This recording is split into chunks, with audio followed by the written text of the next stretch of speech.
What's good, people? Yo, we in the building again. Got some decent things to talk about. CES was going off. More tech, man. It's a good time to be a nerd. Yeah, so I'm not a nerd. No. What are you?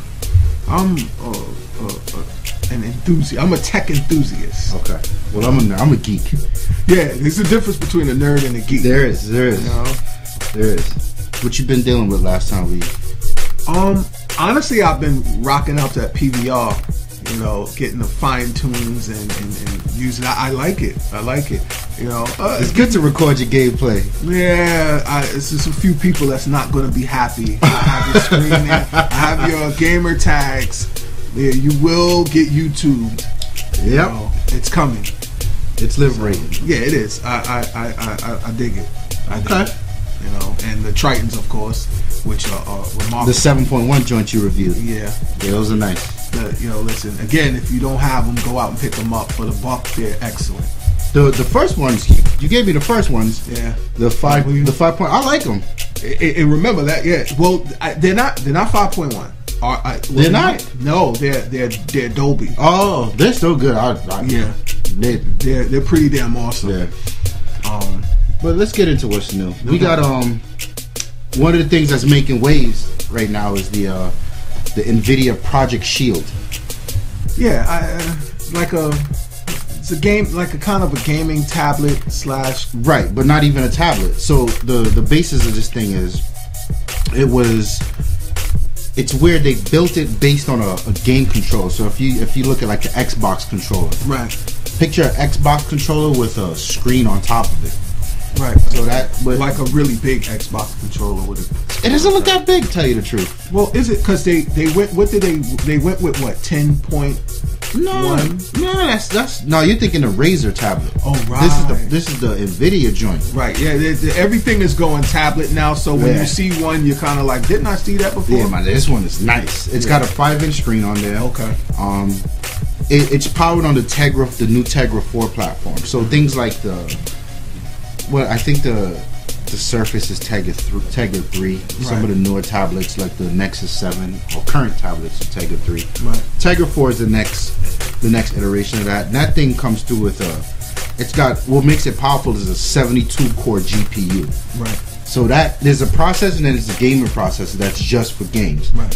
And that helps the regular processor run a lot. You know, do whatever it does, and that the GPU takes the load of gaming. Mm-hmm. So this thing is no joke. Like, I've seen some of the footage they've been running. It's really nice. Nice. And it runs Android. It's running Jelly Bean. So aside from the actual gaming that you can do on it, you can check your email, browse the web.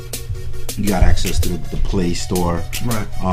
It's sort of like, remember we were talking about the Oyo and the Game Stick? The Game Stick, right. Right. This is like the balls to the wall version of those things. Right. You know what? And what's crazy is that I think we can kind of predict what the 2013 holiday season is turning up or shaping into. Mobile tablet type PC or gaming. Mm-hmm. You know, it's like, my question is like, where is it going to be like placed in the plethora of mobile gaming or gaming? Like, you have your PS3s, you have your Nintendo 3DSs, you have these devices. You know, where will it sit? It's who are they targeting? It's exciting. You know, like, you know, because with prices in upwards of $1,000 for some, you know, you have to ask, you know, well, who's going to buy something like that for, you know, their teenager? Right. You know, like it depends. When it gets tough when you sort of think about who the target market is for these things. Right. Because I just can't see, you know, a parent buying their child. The child wants a Apple MacBook Pro. I think most kids want iPads. Yeah, but then how do you? Okay, so I bought you last year, 2012 Christmas, an iPad. Mm-hmm. And in 2013, I'm buying you, Nvidia. You know, it has its use cases though. Let me tell you. And yo, it's even got this feature where when you plug it up to the PC, it can stream your games from the PC to the device. That's great. So these, you know what I mean? These are the little Battlefield on. Exactly, things like that. And it's got a dual thumbstick design. So it's a full. Now I would get it for that. Yeah. I definitely would get it. It's not bad. So let's see what Nvidia. Plus, Nvidia is only one part of the initial equation. You got to figure if Microsoft is really targeting gaming with the Surface brand, they're going to be using Tegra 4 going forward.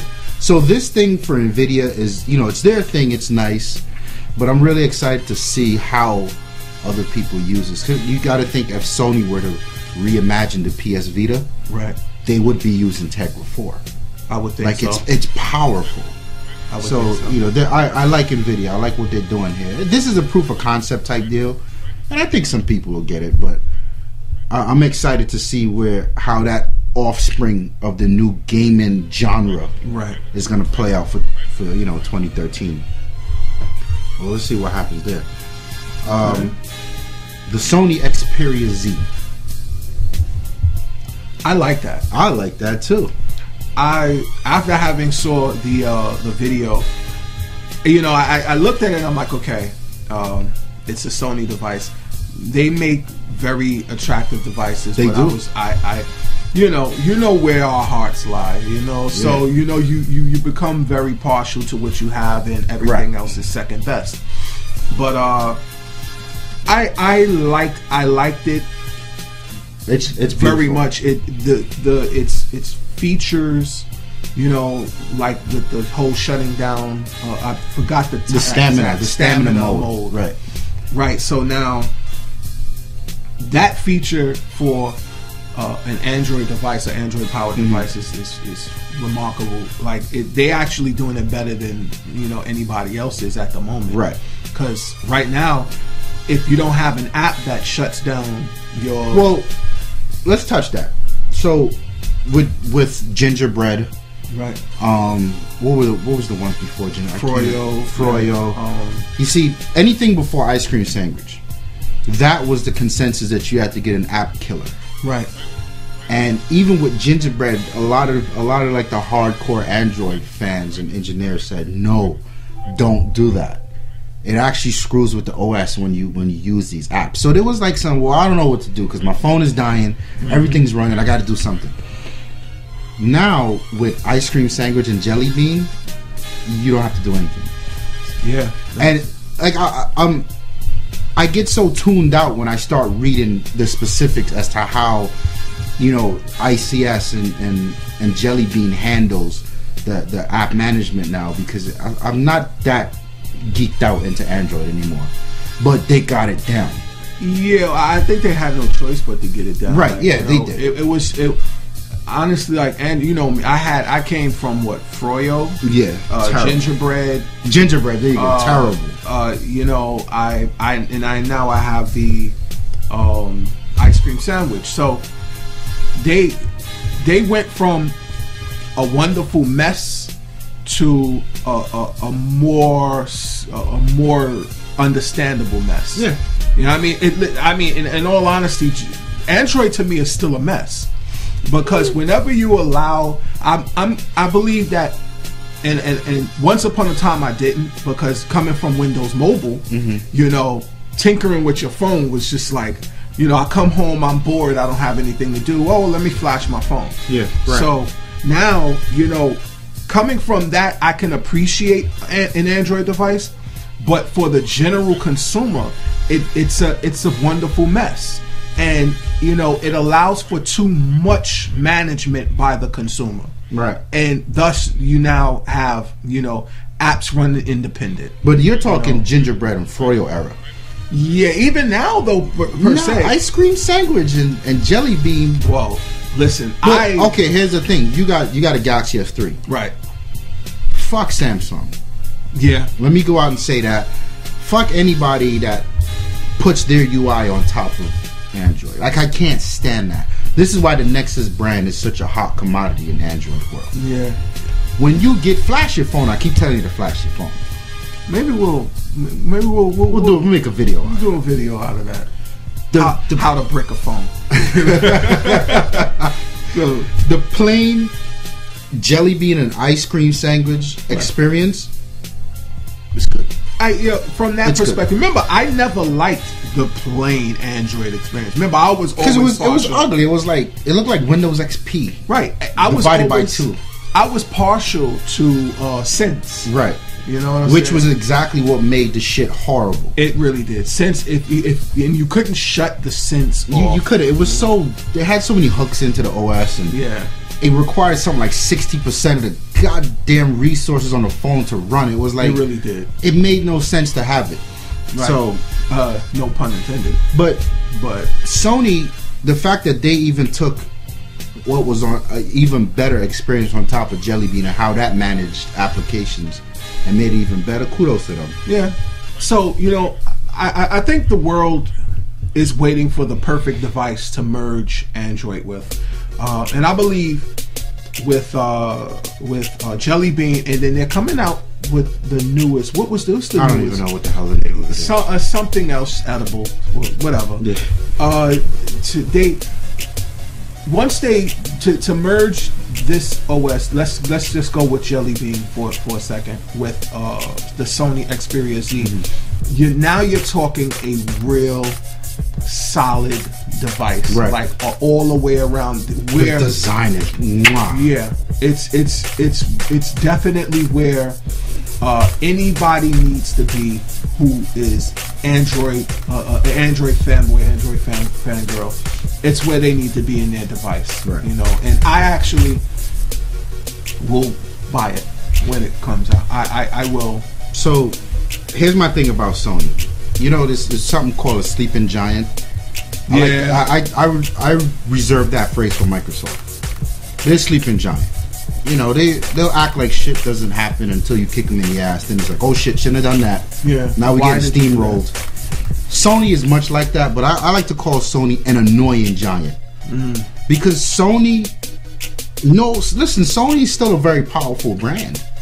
Yeah, and I agree. They're still a very innovative company, but I feel like they missed their mark so often on so many things. It's annoying. It's like, I know you can do better. Why don't you do better? You know what? I think that Sony does a lot of foot dragging. Yeah. You know what I'm saying? Yeah. In a race to be numero uno, you can't drag foot.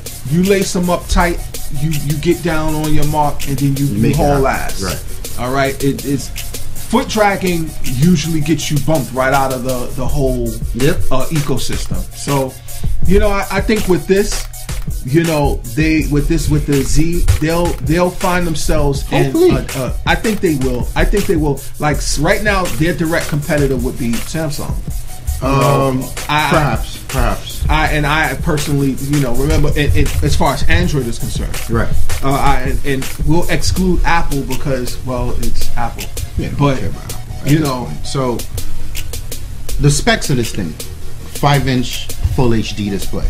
Full HD, and that's a new term when tossing around with smartphones. Full HD pretty much means 1920 by 1080 resolution. Right. That's the new selling phrase. We go full whatever.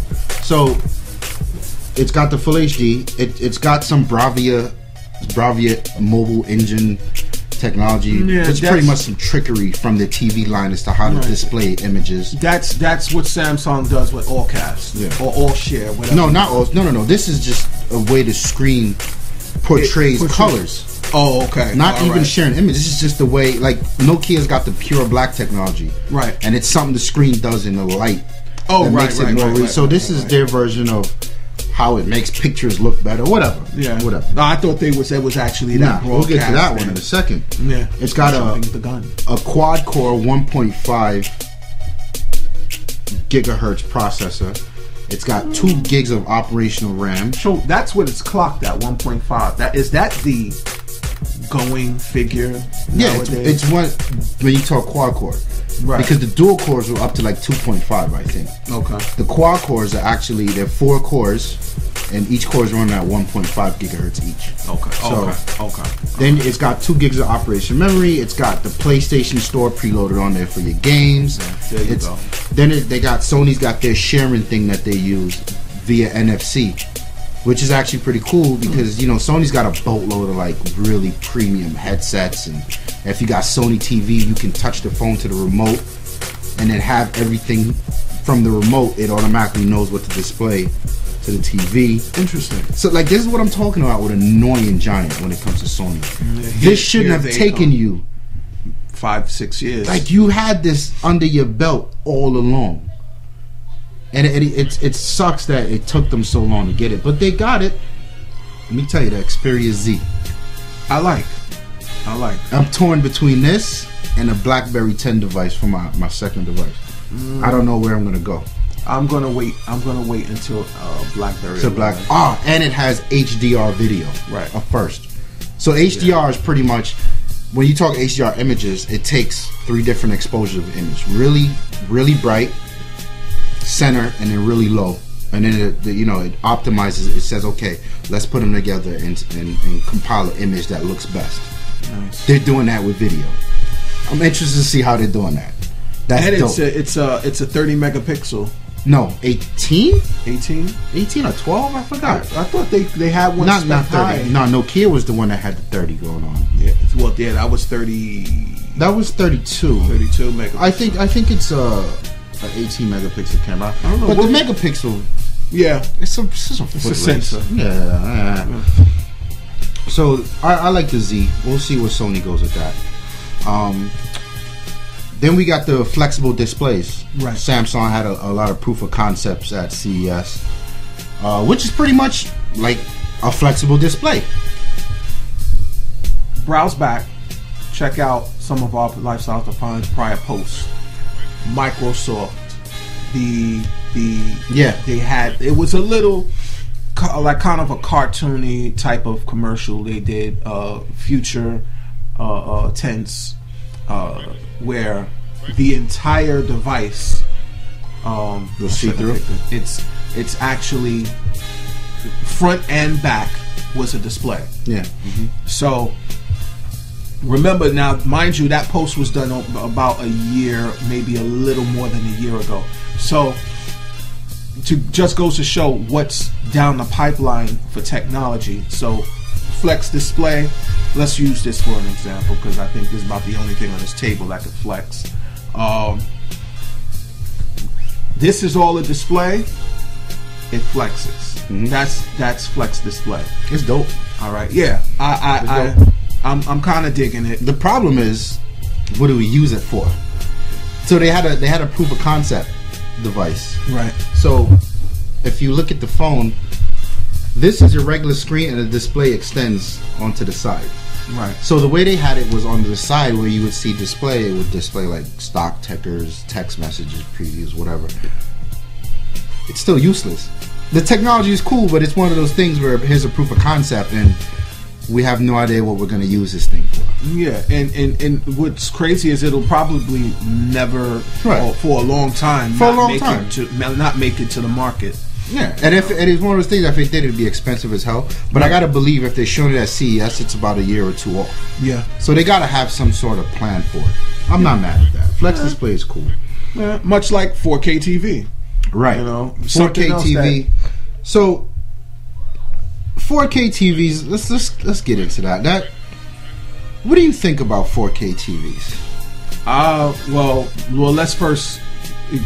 For anyone who doesn't know what 4K TV is, it's 1080 times 4. Right. It's It's literally four times HD. So that's like 5, 6 something. Yeah, I didn't even do the. Yeah, and I'm not doing the math. You know, but what do I think about it? I mean, my question is, what could be clearer than what we have today? All right.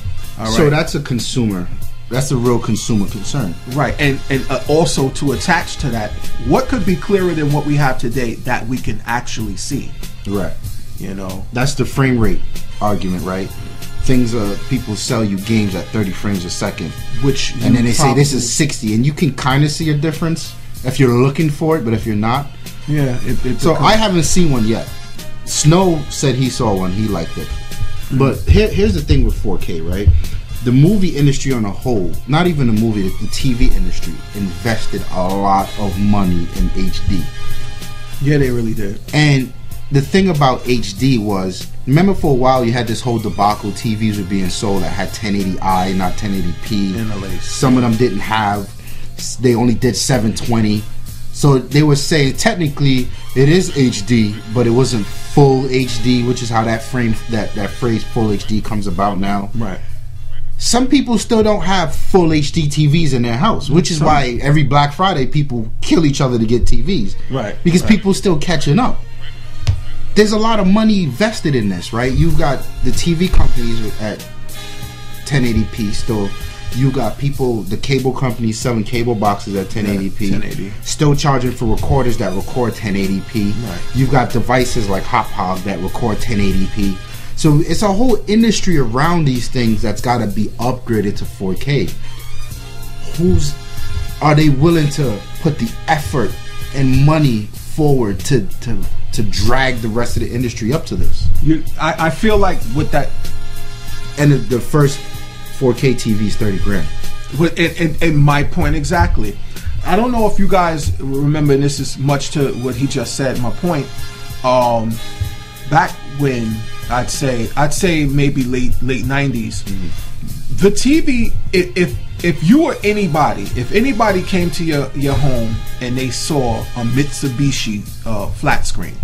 You know, Mitsubishi, they don't just make cars. They make very good sound systems. Shitty cars at that. Sorry, I'm saying. Whoa. When was the last time you saw Mitsubishi on the... Sorry, go ahead. Evo. It's one car. It's a wonderful car. It is, yes. We'll get into more auto later. But so, you know, when you go into somebody's house, usually back in the days, because one of my first jobs, I worked for Blockbuster briefly, and those individuals it was a lot of doctors in the area that had Mitsubishi TVs. My point, a lot of doctors who had Mitsubishi TVs. You didn't see a Mitsubishi TV heavily in just any old John Jane Doe's apartment. If they had enough for a decent TV, it was a Sony, it was a Hitachi, it was a Samsung maybe. But Mitsubishi was like one of those TVs out, like it was these TVs and then it was a Mitsubishi. So here we go again. You know, here is that transition from what we can all afford and what's in the household to what, you know, you might see in a basketball, a Birdman, Lil Wayne, Jay-Z's house. So I don't think they can push it. Not yet. I think that 4K thing is about, I want to say 5 years. Yeah, 5 years down the line. Plus you got to figure, okay, now we have 1080p TVs. Our phones record 1080p. We shot a few episodes with our phone. Right. So I'm going to want a phone that can record 4K. Not happening. Why? Happening. Because we don't even have cameras. Devices, consumer cameras that can record 4K. Right. Why? Because movies, a lot of movie studios aren't even shot in 4K. Because there's no physical media that can hold 4K. Right? And you're talking, these things stream by like almost gigabytes a second of throughput. Right. What are you going to, a Blu-ray can't even hold that. So now you're talking, if you want to enjoy 4K in your house right now, you've got to have some sort of streaming service set up. Exactly. It's not accessible from so many different angles. It's not practical right now. Yes. All right. And until they have some sort of mode of transfer with 4K 4K signal or anything that was written or recorded at 4K, it's like you said, when you're going to put it on a Blu-ray, you know, it's just not going to work at that point. And at that point in time, we're looking for we would be looking to stream more. We'd be looking to have some sort of something that has all of our media. Right. And that's another thing, bandwidth.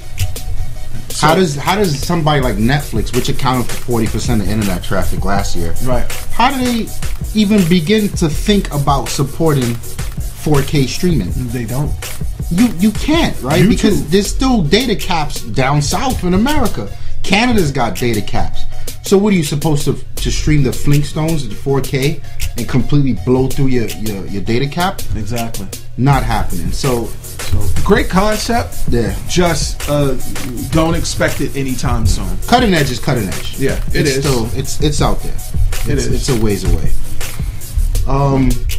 They got the there's really CES was ripe with tablets. Yeah. Like just briefly, I know Dell announced like a $500 Windows 8 tablet with a 10-inch screen, and it's got an Atom processor. So they're saying that one's gonna be geared toward businesses. Yeah, because they got a bunch of peripherals where you can dock it and do your thing. It's fine. That'll work. One in particular that I did notice from CES was really good. It was called the Razer gaming tablet. So this thing is balls to the wall. It's a Windows 8 tablet. So they pretty much took a gaming PC and stuffed it in a tablet form. Right. And they developed a peripheral. It was a completely crowdsourced project. So they said, as gamers, tell us what you want. And I don't know if you remember back in the day, I think it was called Fiona Project. It was this tablet that had like a grip and handle. And they modeled it after that and so on and so forth. But this thing's got like an i7. It's got 8 gigs of RAM. Wow. It's got some godly GPU in it. It runs full on Windows 8. So the guy, I've seen the demos. They were actually running like on games like Dishonored. Wow. And Far Cry. And then you hit the Windows button and you're right back to your desktop. Check your mail, you can browse. Nice. This is real deal. These are the things where Windows 8 starts to show its ass. And like it's untouchable when you pair it with things like this. And I think this is the target that they're going after. They should. Microsoft. Merging a more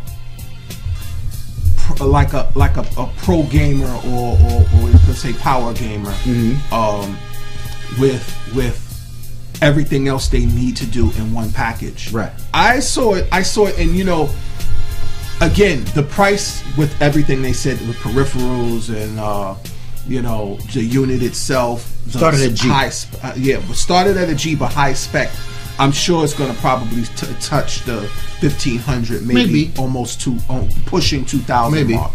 Now, again, what is this geared towards? It's geared towards people who are really gamers. Now, for me, remember, now this should be able to play the Battlefield 3. Yeah. So now I'm thinking, damn. I've always wanted to play Battlefield 3 on the PC.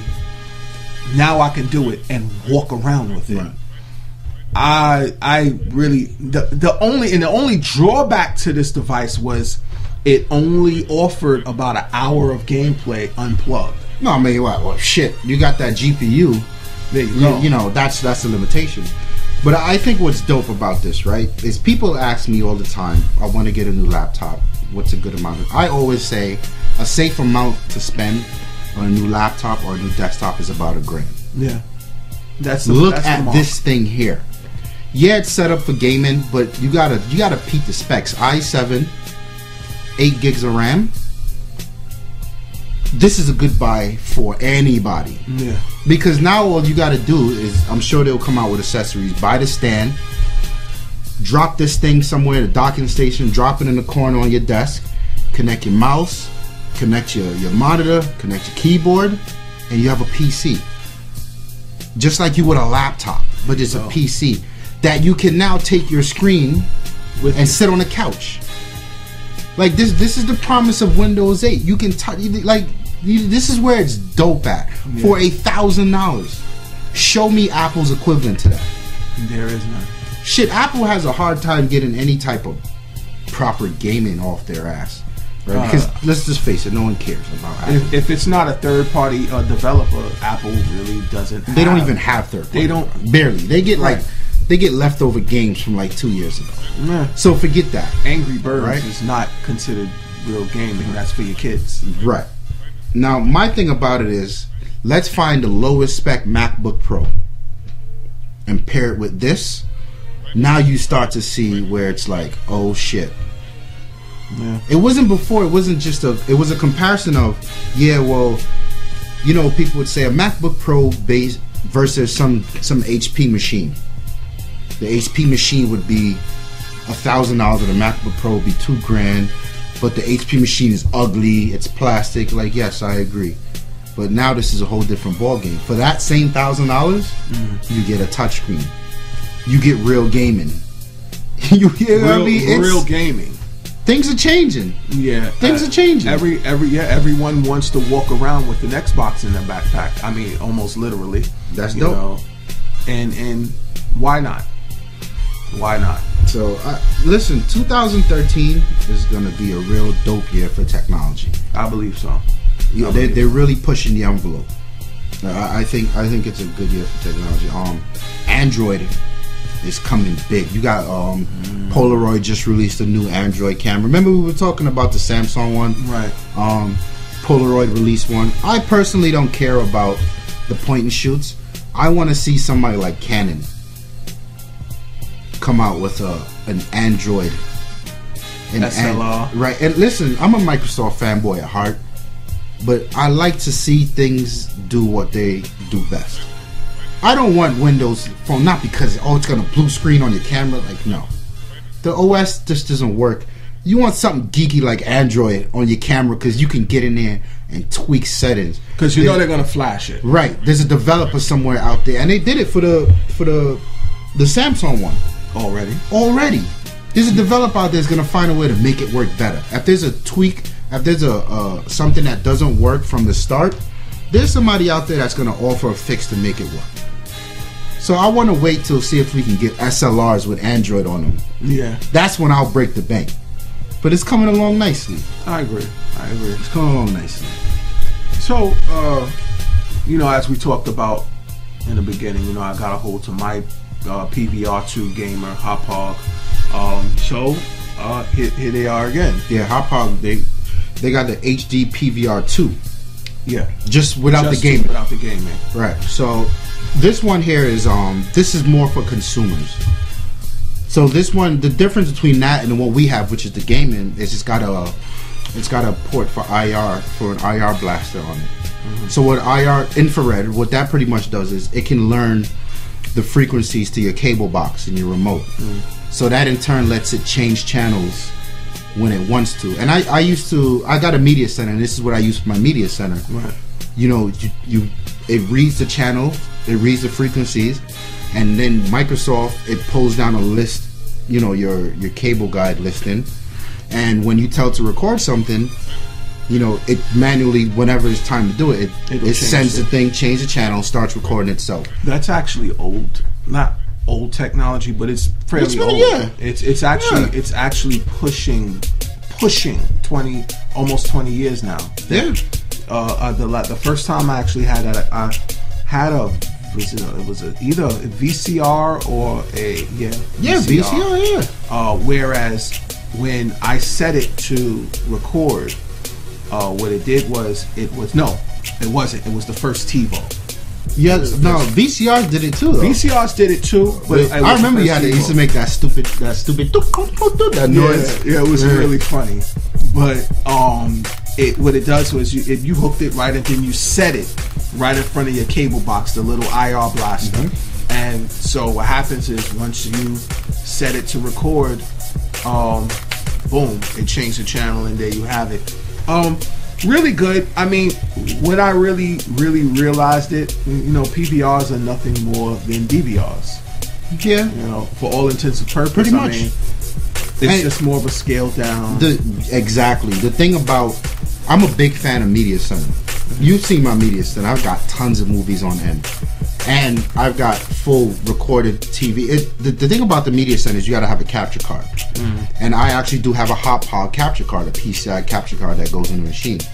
This pretty much replaces the capture card. It's a less nerdy solution to that. Plus, you can record your games. You can, you know, it. I like where they're going with this. Yeah, it gives you more than a. What's the crap that Cablevision sells you? Oh, digital. Yeah, if you don't want to pay extra per month for the recording capabilities on your cable, there you have it. Cable box. This is $150. Boom, done. And you can get this. You dump it on your PC. I guess that's the one caveat. You gotta have a PC. Right, but you know, most people in most households have a PC. Thus, whatever you record then gets placed on your device. So whatever you want to watch, you missing what is that? Love and Hip Hop season 3. Stop watching Love and Hip Hop, people. Listen, hey, that is killing the brain cells of America. It is. It's somewhat of a drug, but you know, it's entertainment. You know, shout out Joe Buttons. He's on this season of Love and Hip Hop. But how is he still?